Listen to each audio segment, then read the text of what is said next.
dia, pessoal. Partiu Tio Hugo. Vários produtores aí de várias localidades estão se deslocando com maquinário aí para o município de Tio Hugo para dar apoio aí ao movimento.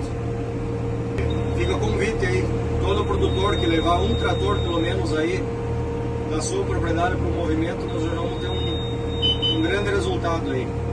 Obrigado às empresas parceiras aí que estão apoiando a causa, que a causa é de todos. Os agricultores, comércios, cerealistas, cooperativas em geral. Vamos para frente, vamos para cima.